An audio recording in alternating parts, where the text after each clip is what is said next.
Thanks, Brooke. Yeah, so we have the first general item, regional consents update. Anna Maria, welcome. You want to Good go morning. ahead? Pardon? Go ahead. Yep. And I have a very short PowerPoint presentation just to summarise Yep. key features of the report. So if I could take the report as read, it's very similar format to previous updates I've provided to the committee.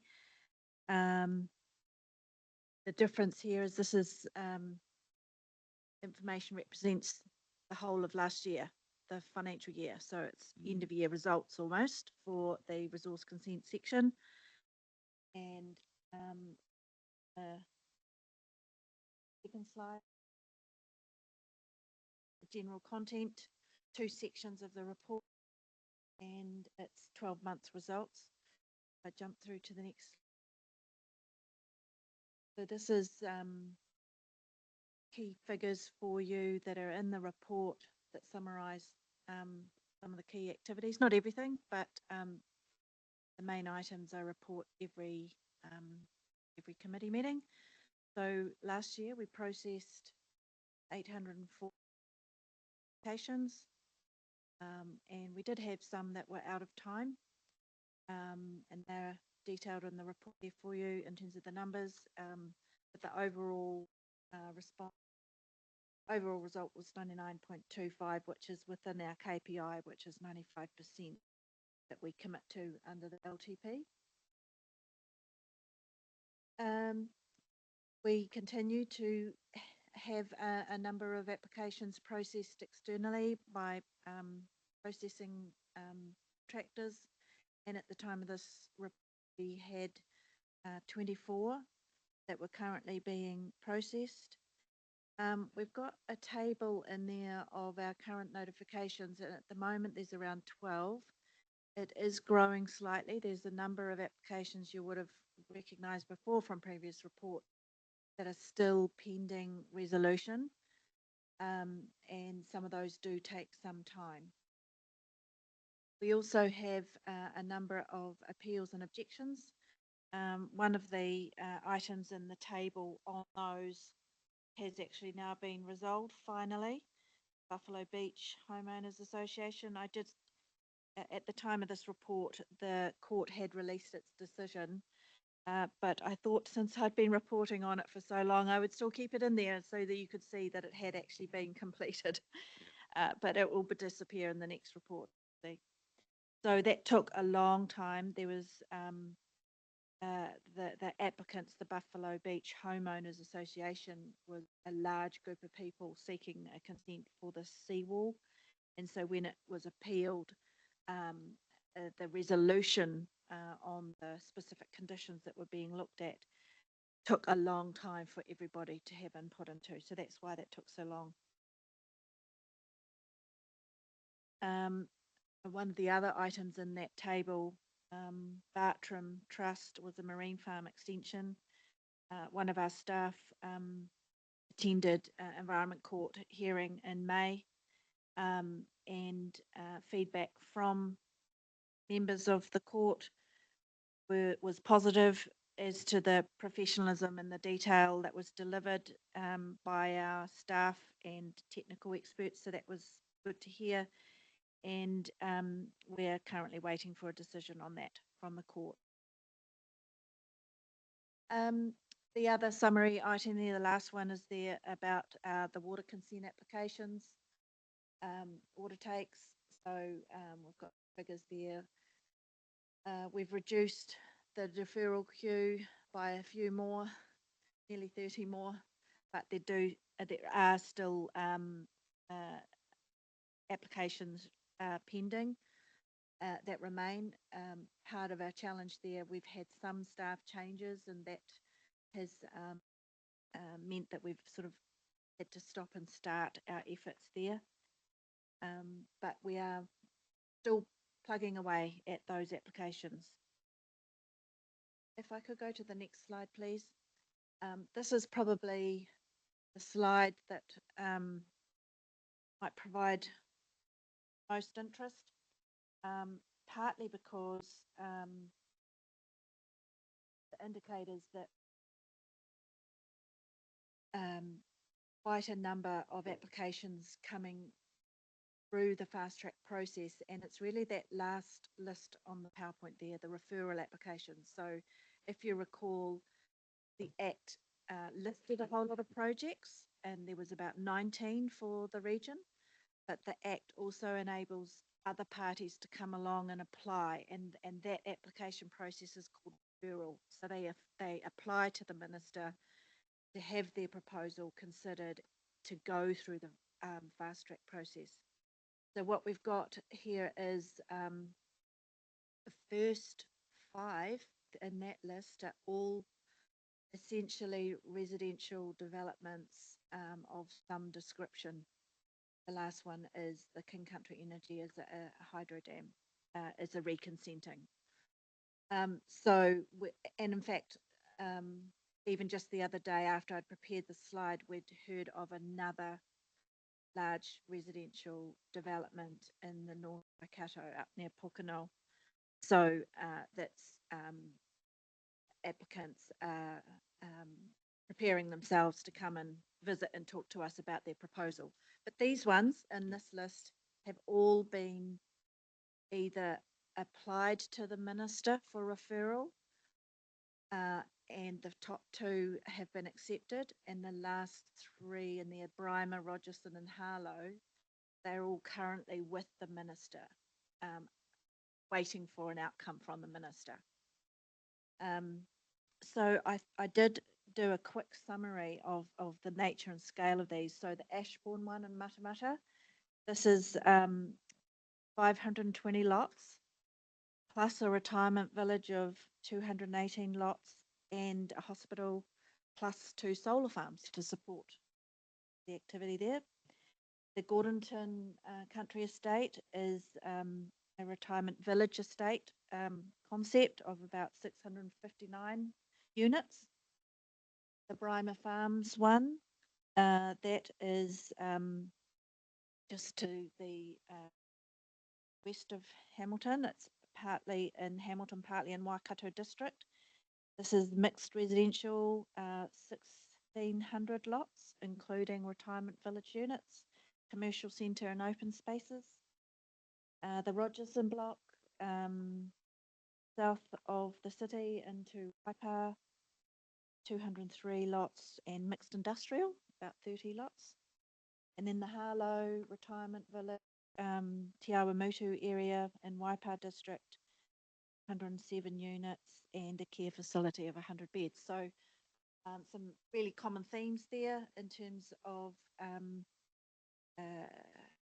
developers wanting to invest and create residential lots and supporting facilities, retirement villages and so on seem to be a feature as well.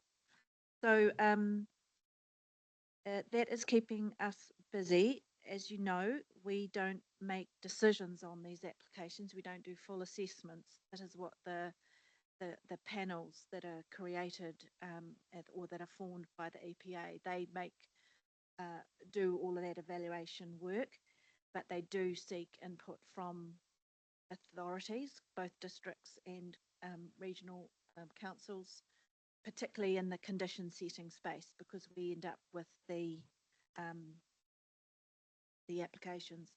Probably the other one I just wanted to refer to is that top one that I've listed there, the listed project Oceania Gold, so that they have now formed an expert consenting panel.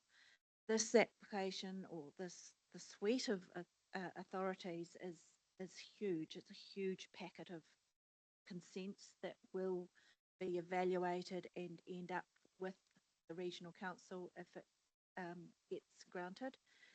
Something in the order of 80 consents, large scale, obviously extractive industry, all the different applications needed for all the different components of that venture, massive scale enterprise.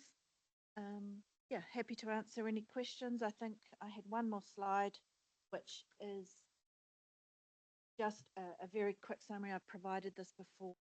We've got various bits of legislation going through development. And the last time I reported to you, I said in August we should have an update for you, but we're still waiting for those updates to come through. In particular, item A, the amendment bill, they have indicated that is expected in August, but I haven't seen that yet. I think it's literally next day. Anticipate confirming what will finally be a suite of change.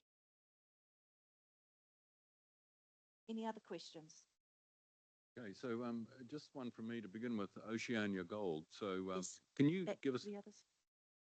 can we just give us a bit of a sense of what you will have to do now early as opposed to later in the process? I mean, are you in an information gathering phase at the moment, or?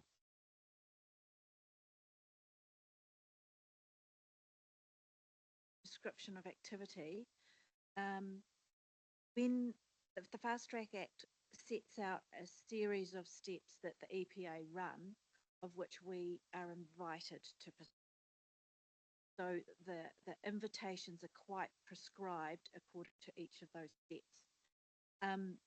The feature of this case is that Oceania Gold have been working with us as a team of specialists. So we had our senior advisor plus a technical team working on this for the last year or more.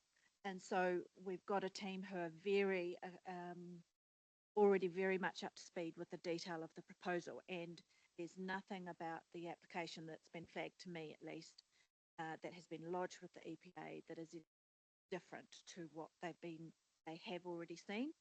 So we're fortunate that when we are asked for responses from the EPA, we're able to reasonably quickly because the information is well understood.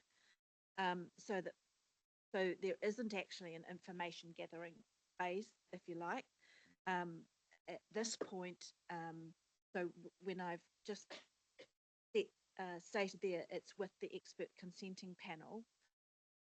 So we're waiting for instructions from the panel as to what they want us now to do, or any of the parties that are invited to participate to do. Senior advisor Cheryl Raw has me that it seems that one of the steps the panel can adopt is to hold a hearing, but I think they're thinking that most matters are there's not a lot of matters in contention, and there probably may not be merit in needing to have a hearing. They haven't made that decision yet or told us, but if they don't take that step, then it could well be that they may get to a place of releasing decisions Christmas. Yeah, well, I'm just asking questions to better understand my role as a councillor, but I've had members of the community come to me and ask about this particular one. Yep. And of course, there are other parties that have been invited to make comment. Yep. So the information that you hold, which is presumably technical information, it's been put together by experts in our organisation. Yep. Is that publicly available to other people who are making submissions? If we have used it to inform our response to the EPA, it will be submitted to the EPA and accessible to all other parties, because the EPA uploads every piece of information they receive through the. That's helpful, because community members say, well, where can we see this stuff? And you're saying it's on the EPA website? Everything that has been submitted by any party to the EPA should be on the EPA website. That's helpful, because I can tell them that. Now, yeah. Robbie? Thank you. So the Oceania Gold that's both opencast and underground mining? To be honest, I don't know, but maybe. Yes. Yeah. Okay. So it's going north and back under the opening the pit in Town Bigger. So separate processes, councillor. So there's a process that's already been working through with the district council around their plan change to enable activities around the existing pit. But this proposal involves a significant underground mine, another tailings storage facility, another pit, separate over by Gladstone Hill. So, as Anna Maria said, it's a very significant project. And also, as Anna Maria said, there is a reasonable potential for the decision makers to make a decision this side of Christmas. If that is the case, and that's their decision-making process, this council inherits implementing that, which is a significant piece of work. And that is just one of these fast-track projects. Each of these fast-track projects, when something pops out the end of the process, will result in a significant piece of work for this council to oversee the implementation of those consents. And the collective team within our compliance part of our business, are putting our minds to how do we make sure that we undertake our role, which will be implementing some very significant consents that we were not the authors of the conditions. We input where we can, but we are not the authors of those conditions. Where council has a small additional relationship with the Oceana Gold is as trustees of the Martha Trust. I think, Ben, are you a Yeah, trustee? we're having a meeting. It's, We have to have a meeting. yes, and how that's relevant is that the company is seeking that the relative bonding and aftercare after closure be added to the Martha Trust as the responsibility for the post-closure aftercare for the existing mining operation. And that's a conversation that they, as an applicant, need to have with the Martha Trust. And so it's just a little precursor of the nature of the conversation that'll be coming to you as a trustee. Funds that All of the above. Remembering that the trust is an entity that only really kicks in when mining has finished. It's gone through its entire closure and rehabilitation period and stabilization period. And so the trust is, theory only kicks in once everything is done, everything is smooth, everything's stable, that's the right language to use, but still it's an important conversation that the applicant will be looking to have with the trust and just yourself, Ben, or No, is Warren. Warren is also a member of The trustee has no, like, social economic cost to when the mine goes either. It's only to the landscape Simply looks after rotation. Yeah, stuff. so it's not It's about, essentially a pool of funds. it. So all of the rehabilitation is done. It's everything's done. It's that because there has been a mine, once everything is done, there will still be the remnants of, and so the trust is set up to do that ongoing low-level aftercare of a fully rehabilitated. And so the trust wouldn't kick in for another, if the mining proceeds for another 15 years. I'm just making numbers up. And then there's a 15-year closure period. The trust doesn't kick in for a very long time in the future, but it's a conversation. Because you asked the question about where does council fit in. Council is one of the trustees right now, and so there will be conversations between the company and the trust. Assume that Yeah, the trust doesn't come in until this council and Hauraki District Council say that everything's been done. So you Warren and I Bobby, or both can we hope hand to- over to Ben? It's your turn. Warren and I both hope to be here 25 years from now too. So I've got you back. That's a big job. so two things. One, just following up on that, if there's a whole lot more work coming through Gianna, or are we applicant? Well, it won't be the applicant, it'll be the consent holder, but Yeah. Anuual will be making sure that all costs associated with our implementation of these significant projects are on charge to those consent holders. I shouldn't have spoken for you, Anuual. That's okay. They'll be treated like any other consent holder where the monitoring and compliance work that has to come in from conditions is that staff spend time on will be on charge. Other question was in relation to peace. Getting close. Yep. The application. How is that? So, so we created the phase 1 and 2 because at the time of my last report to you, we kind of didn't have a clear enough indication we didn't have anything from the court at that point to say what we were going to be having to our work activities around basis for that. So now that we do have the court decision, but also importantly, we have as you know, I think set out a series of steps that had to be undertaken. One of those first steps was council. They asked the regional council to submit a response. I think that's literally gone through last week to the court and for all the other parties. So now, and that is literally a track change version of objectives and policies.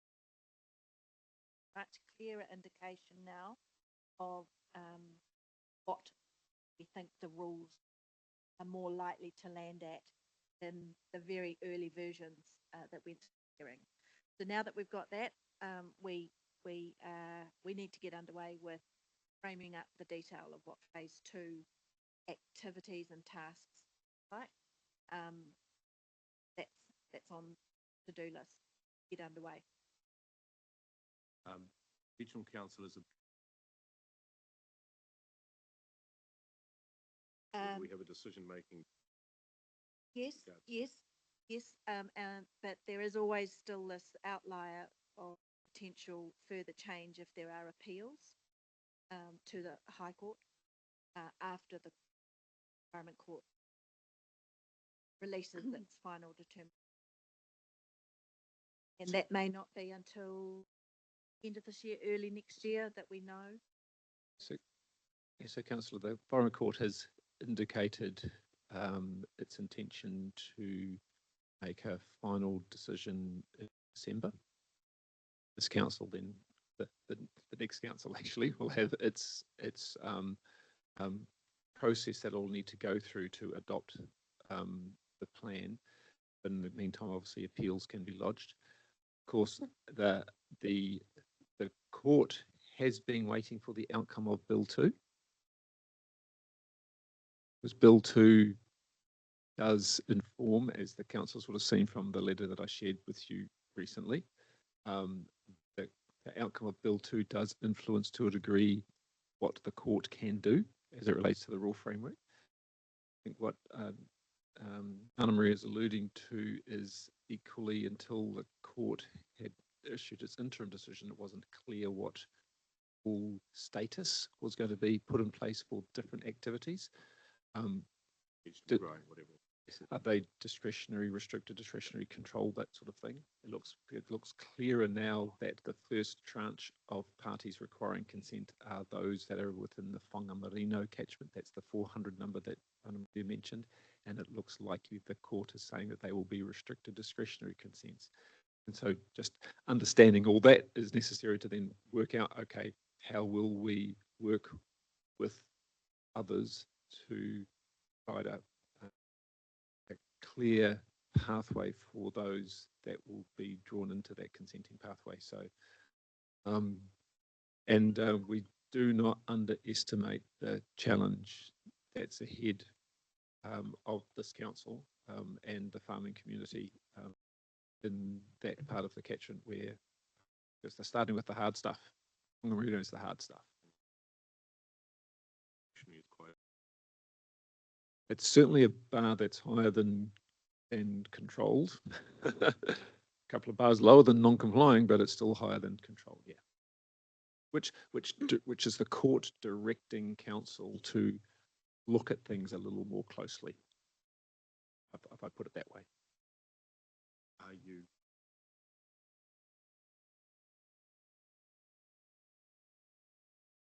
So that's one of the things that we've been working through for many years as we've been waiting for Plan Change 1, because of the challenge of humps of workload.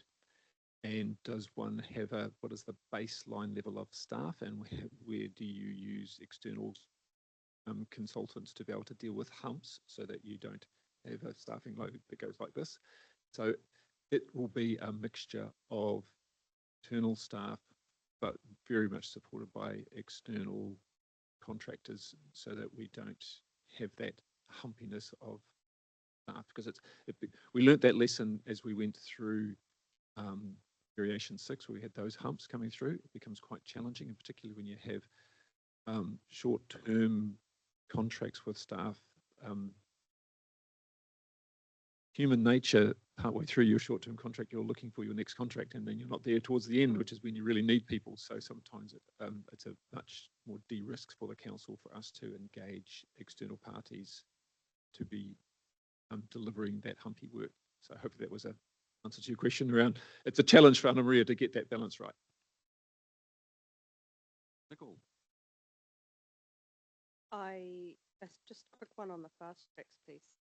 Emery, you said that the on charge to it's about a ratio 80% and 20% as types. But 100. So the council's funding policy of 80-20 Yes. is the running of the totality of the.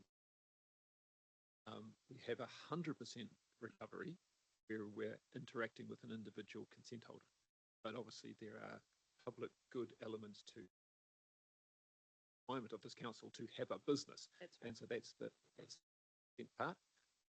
But as Anna said, individually, when they're engaging with Oceania, they'll every last penny. Yeah, I was just wondering, because if the consent conditions worked out with us, then obviously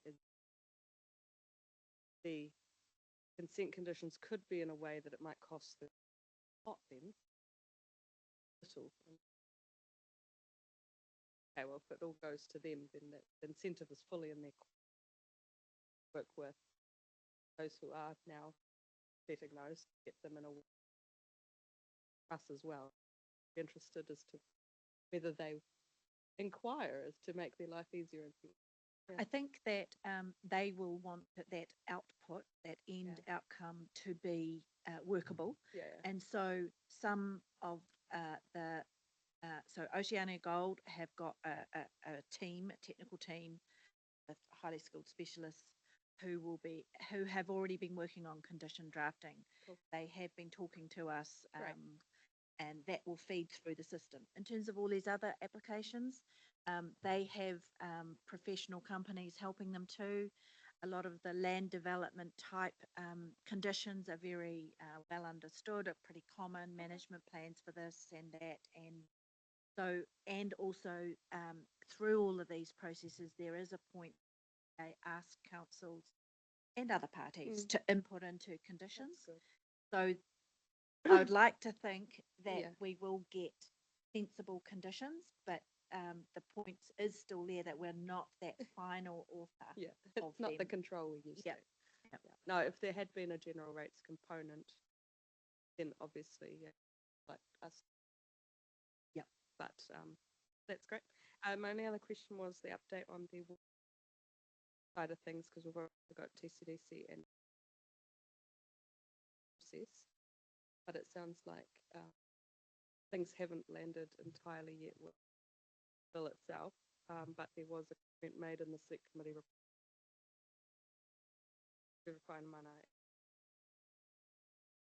So others current consents likely to get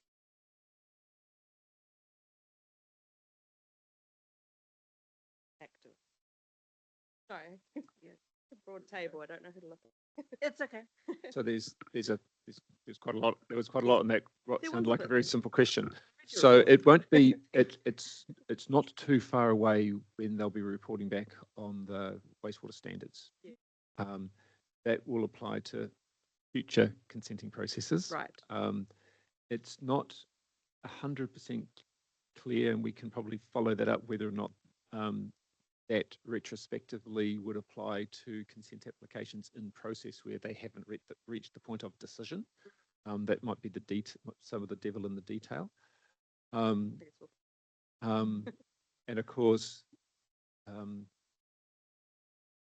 what we have heard is a carve out for the catchment of the Waikato Waipa because of the settlement legislation. But that is see whether it, that lands, and of course it's we have applications out in Franklin which aren't in. Obviously the Waikato Waipa and obviously the Hauraki. So that will be quite interesting. yeah, TCDC would. Yes, and of course the additional complication that the territorial authorities have, as you would have seen, is their transition to the now 3 different entities with TCDC joining Yes. with Western Bay and Tauranga have the water, pardon? Of Tauranga brought out, so now it's just Western Bay. Of course, we've got the Hamilton City Waikato District 1 and Waikato Water's done well, which has Taupo District with kind of 1 foot in and 1 foot out as they decide where they wish to go. And so, and transitioning assets and staffing at different times across those different CCOs. So it's an ongoing challenge for our people to continue to Very engage with the right people at the right place at the right time. Yeah. But You it's- expect that it's the a- current ones in process will be the, but there could be a detail in the new book that could catch if. Yes, so the Matamata Piako one is the most relevant, Yes, it in would be. that Matamata Piako posed a Plant bit- plants, which was a package, deal. if I could Yeah. put it that way. I don't want to Yeah. I don't want to undercomplicate it or overcomplicate it, but they presented their proposal as a package for achieving a collective outcome. One of the challenges that they all need to look at is what does this mean in affect them a lot. that have worked for both Matamata Piako and others too. And in particular, and it may not be relevant if they say this only relates to applications that are lodged post the date of the. That's right. Okay, so I think everybody's okay with where we've got to. I just wanted to, before we motion, thank you for your report. And I did note the time compliance of 99 point. If it had been just over 0.5% by decimal point, that'd be good. Thank you for Okay, that. already. So we have a motion which I will read out because of the people online can't see them today. So that the report Regional Consents Update Environmental Performance Committee 7 August be received. Do I have a mover? Clyde nodded. So Clyde and a second to Ben. All in favour? Aye. Thank you. So we can move on to 7.2 Regional Consents Compliance Monitoring and Enforcement Annual Report, and welcome to Jack. Morning. Wait for the slides to come up.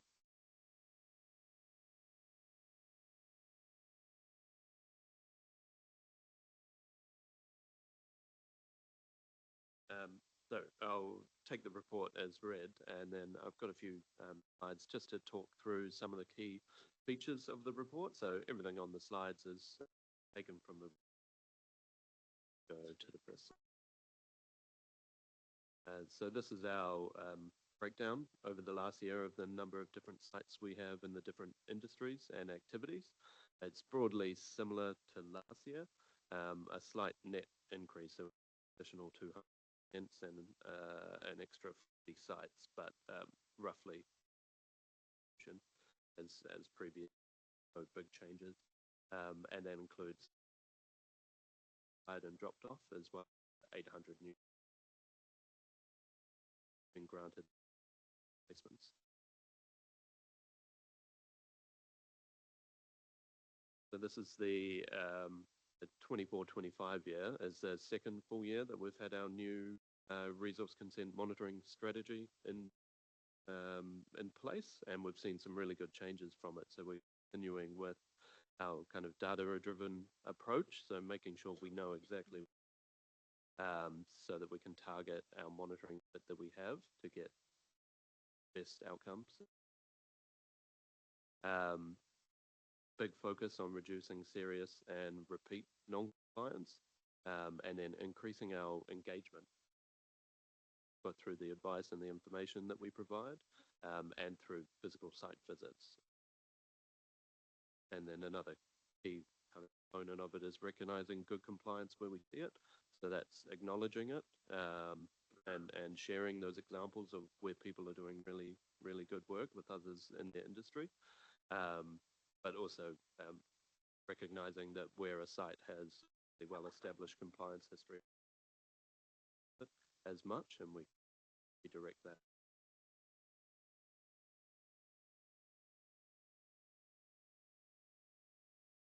These are our compliance outcomes for the 24-25 year. So one of our level of service in the long-term plan is to monitor 100% of our high priority sites. So at 24-25, we had 453 sites. We got through 100% of those, and then an additional site. So we managed to increase the number of sites that we're monitoring up to 940, 870 last. And we've seen some good improvements in across the board, especially in consents, but also sites as well. And I'll talk about that a little later in the long term. Enforcement actions is kind of another key metric that we like to review every year. So we've seen a big drop this year compared to last year in the amount of form we're doing. So 47 down from 79 last year. And I think that's reflective of the engagement approach that we're taking, but also the wider compliance, improving compliance picture, the region as well.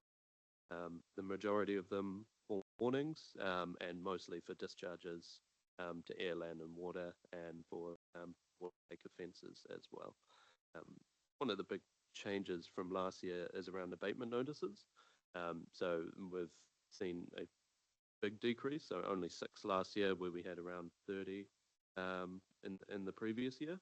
And a lot of that is, so that's the directive step we take as kind of an initial approach to a site that isn't showing the movement that we need towards good compliance. And the reason for that drop is that a lot of our sites are in that phase, already have abatement notice in effect on sites. And we haven't seen a huge increase in additional sites needing that kind of formal.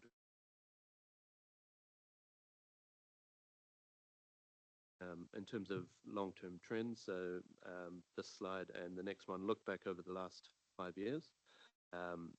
This is our breakdown in compliance and the total number of sites. So we're increasing the number of sites that we're monitoring every year, and we're seeing a good increase that comes along with that, and keeping our moderate and significant non-compliance at a really low level and decreasing, which is really positive. We are seeing an increase in low-risk non-compliance as well. So that's our technical non-compliance late report. That it's a non-compliance where not a likely or an actual environment.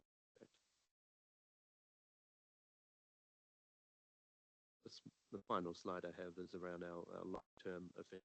So our strategy focuses on that serious repeat non-compliance. So we're hovering down around that 10% mark, a slight increase on last year, but we expect it to go down in the year ahead. We identified quite a few sites in the previous year, 23, in that kind of serious non-compliance space, and those have made a really concerted effort and a noticed improvement this year. So we expect our long-term trends to show a good impact on current year. Final slide. There's just a summary pulled from the so some of those key achievements around increasing compliance on our sites and consents. So 20%, 30% improvement in full compliance, which is great. The 40% decrease in significant non-compliance is also good, but it's a drop from 15 sites to 9. So it's in numbers, it's and then increased site visit, increased number of sites monitored, and we're getting good retention with our staff as well. So they're becoming more experienced, more skilled, and more knowledgeable about the site. So that's a major contributing factor.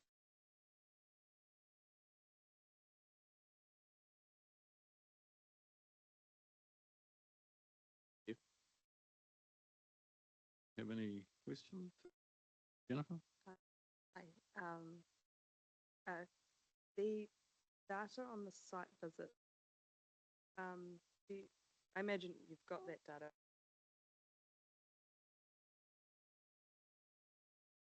Yeah. So in So the more visible. yeah, so in the first year of the strategy, which was 23, 20, we increased our site visits by about 100%. So we were doing 250 to 300 a year. We did 5 last year, and with so 10% on top, and then the time that we're spending undertaking. So when we're up, it's more on site with the themselves, so they're getting that one-on-one interaction with council. And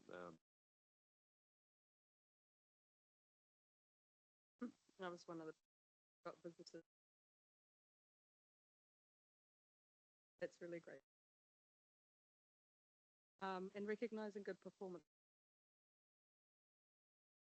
And I've often heard of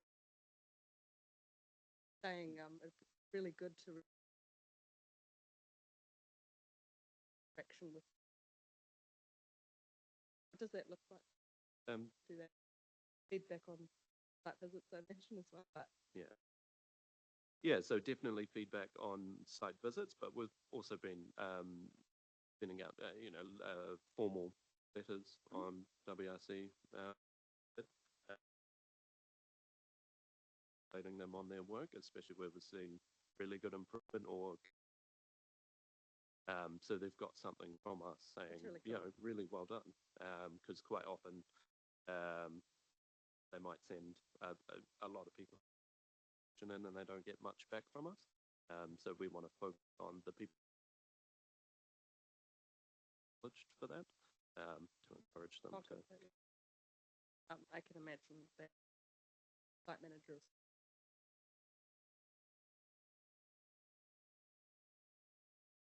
And then last one was the trends that you're talking about. I mean, there's a slight shift there. But something that I've mentioned quite often to Brent is because we focus on the high risk stuff, totally the right. It's the low risk that's really interested in that if you don't do things as patient can lead to having the tip of the iceberg. Things not so yeah, it'd be interesting to see that can, because it looks like as you've increased perhaps resourcing or doing these visits, ratio. Yeah, it's certainly incremental change. And with that low risk non-compliance, I think there's a number of factors. So the reducing serious non-compliance, getting it back down. They don't normally make that jump straight away. And then the other factor that I think contributes is that we are getting across sites that historically haven't had that level of engagement. So they haven't clarity with their consensus, not reminded about it here or every quarter from us, so it can slip. So when we do those sites, they may have deadlines and that can lead to risk where we find it, whether it's having an environmental impact or it's late reporting. We are following up on and we're making sure once they're kind of solved. I think the strategy is gradually shift.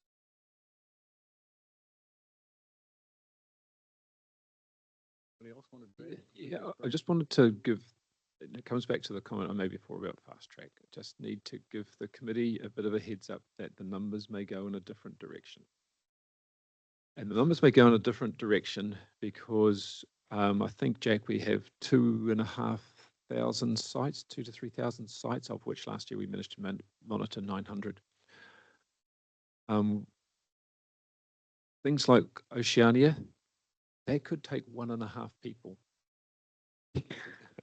that 1.5 people, they may have monitored 10 or 20 or 30 sites this year, and next year they may be able to monitor 1. We have all the other fast track subdivision sites, which are, they may take half it. You know what I mean? So as as Jack prioritizes where the time needs to be spent, sometimes the numbers can say, crikey, you've done less sites because that one site was so huge. And it might be, but it might look different than when Jack refers to the number of consents that are monitored, because there will be that existing site has 70 or 80 consents. If it gets another 80, suddenly it's got 150 consents. And so I'm just cautious about whenever we refer to statistics, there's a story that goes with them, and that if Jack does report to us next year that he's monitored a lot less sites, that doesn't necessarily mean that it's a negative thing. It's because Jack's had to really prioritise where is the best, of Jack and Anna Maria, the best environmental outcome from the deployment of their staff. So I know that you guys are thinking about that. I just thought I'd just put that on the table, that, you know, yes. On that, I said 2 reasons have a report go to the next council. One being you've got learnings from this about what works well and like to do, because I always wondered, with increased resourcing, find more, or would you not? And I'm not sure whether we're there. Maybe you know the answer to that or not. But and the second part is the fast track outcomes. Once we know what it looks like, equally, what is the ask that adequately resource that without gains that we've made on this? So there'll be a point in at which I hope could be for the first annual plan. Otherwise, it's the long. Yeah, and so I'll leave the But to team keep to the answer story that, but going. that's a conversation that they're consistently having as well around internal versus external, because any development has its intense period. And so there's an intense period as you're building new stuff that might require more time, and maybe that's more conducive to having non-staff, but contractors do that work for us, so that we're, again, not doing a workload that goes like this. But I raise that because for Anna Maria and for Patrick, because remember we've got PC1 coming along with another 2,500 consents and 2,000 to 3,000 permit activities.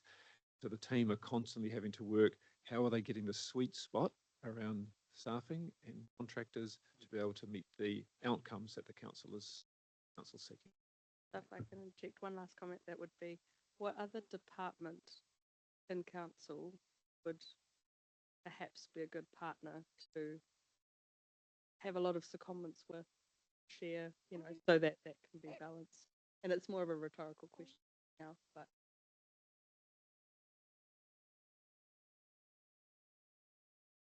Right, well, thanks, Jack. We've noted your prediction of the decline in moderate and significant non-compliance, and we've also noted particularly your focus on the serious stuff, and strategically that makes sense to us. I believe there are no more questions. I can't see any further lights, and we've also, of course, noted the caution that Brent's just given us about the extent of environmental degradation that might arise because of fast track.